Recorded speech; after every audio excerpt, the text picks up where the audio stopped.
মা বোনদের জান্নাত আঁচলে দিয়া দিছিলেন, আঁচলে।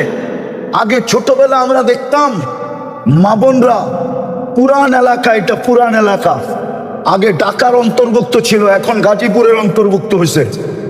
আগে এটা ঢাকা জেলা ছিল। আগে কোমরের ভিতরে মেয়েরা পিতল রূপার চাবির ছড়া থাকতো, চাবির ছড়া রূপার, ওটা আবার শাড়ির ভিতরে গুছা রাখতে পারতো। আগে দেখতাম ছোটবেলা, যেটা বুঝাইতেছিলাম কি পাইছে মা বোনরা? কিছুই তো পায় নাই দুনিয়া। তো মা বোনদের জান্নাত আঁচলে বাঁধা, শুধু কোমরে গুছা নিলেই হয়। যেরকম চাবির ছড়া, রূপার চাবির ছড়া দেখছেন ছোটবেলা?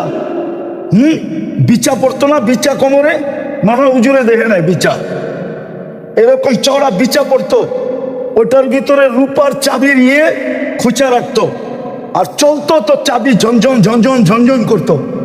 ছোটবেলা দেখছি। আল্লাহ জান্নাত আঁচলের ভিতরে ভাঙ্গা দিছেন, খালি কোমরে কুচা লওয়া, বেশি কিছু তো ছিল না। ইমান তো মাতৃকোলে দিয়া দিছিলেন। মুসলমানের ঘরে জন্ম, আর কি চান? জন্ম নিতে দেরি, আজান আর একামত কানে আসতে দেরি হয় নাই। আজান একামত দেয় নাই, ইমান আপনার ভিতরে পুশ করে দিছে, পুশ। ইমান পুশিং হয়ে গেছে। কি কি পুশিং হয়েছে? ইমান আপনার ভিতরে ঢুকায়া দিছে, মাতৃকোলে ইমান দিয়া দিছে। আর দুই তিনটা কাম করার দরকার ছিল। ইমান তো মাতৃকোলে মিলা গেছে। সল্লু খামসাকুম, ৫ ওয়াক্ত নামাজ পড়বে, সুমু শাহরাকুম, রমজানের রোজা রাখবে, আতাআত বা'লাকুম, স্বামীকে ইজ্জত করবে।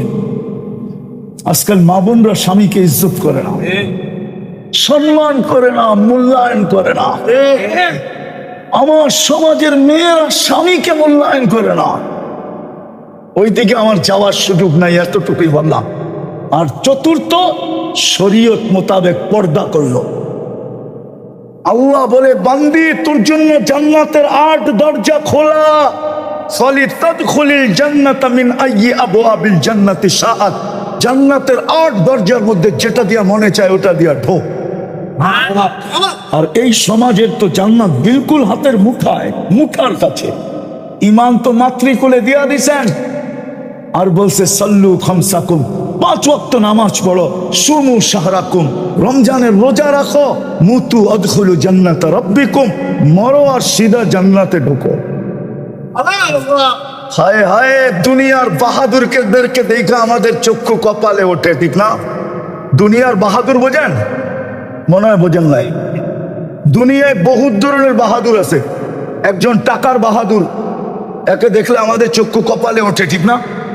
আরেকজন সম্পত্তির বাহাদুর, আরেকজন আধিপত্যের বাহাদুর, আরেকজন ক্ষমতার বাহাদুর, ঠিক